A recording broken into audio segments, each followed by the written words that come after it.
In regards to the contempt issue, I've read the emails that she sent as well as the information found in the motion for continuance, which I think is rich that an attorney who is demanding personal service to show up for a contempt hearing and then actively dodges the service attempts would then be allowed to turn around and argue insufficient notice. It's interesting when researching the issue of what type of contempt are we dealing with? Is it direct, indirect? Is it civil? Is it criminal?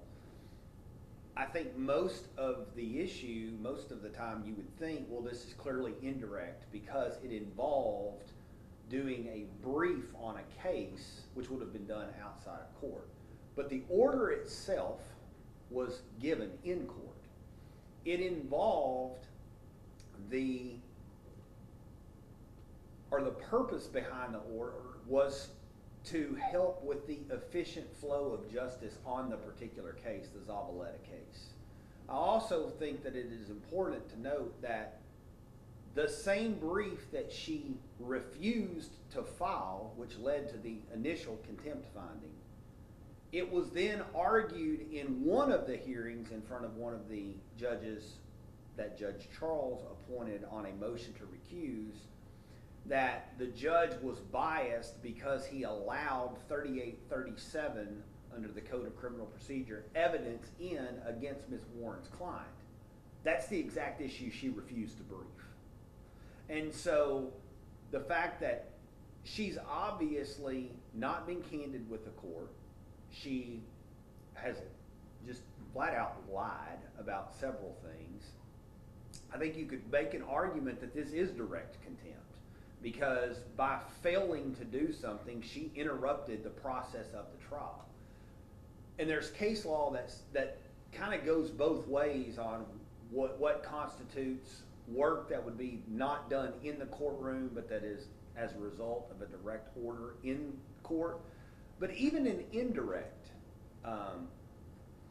she has a duty of candor to the court. She somehow or another thinks that she's not required to follow court orders regarding briefing and things along those lines.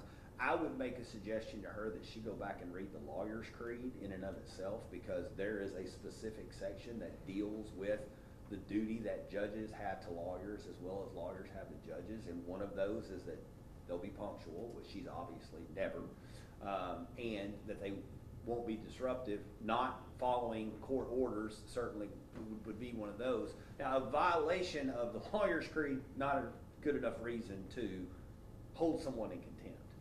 But she's now basically made a joke of the system in the sense of, well, I'm not coming in unless you personally serve me, then dodging personal service for weeks, as notated, and the court has already said, you've seen what the constable's office in Harris County provided, and then to not show up and claim, well, I don't have proper notice, and then just not show up to court, even though she was told, well, show up to argue your continuance then. At this point, I think the court has the authority and the power to issue a writ of attachment, and we would ask that the court do that. All right, that is granted. And Mr. Chambers, if you would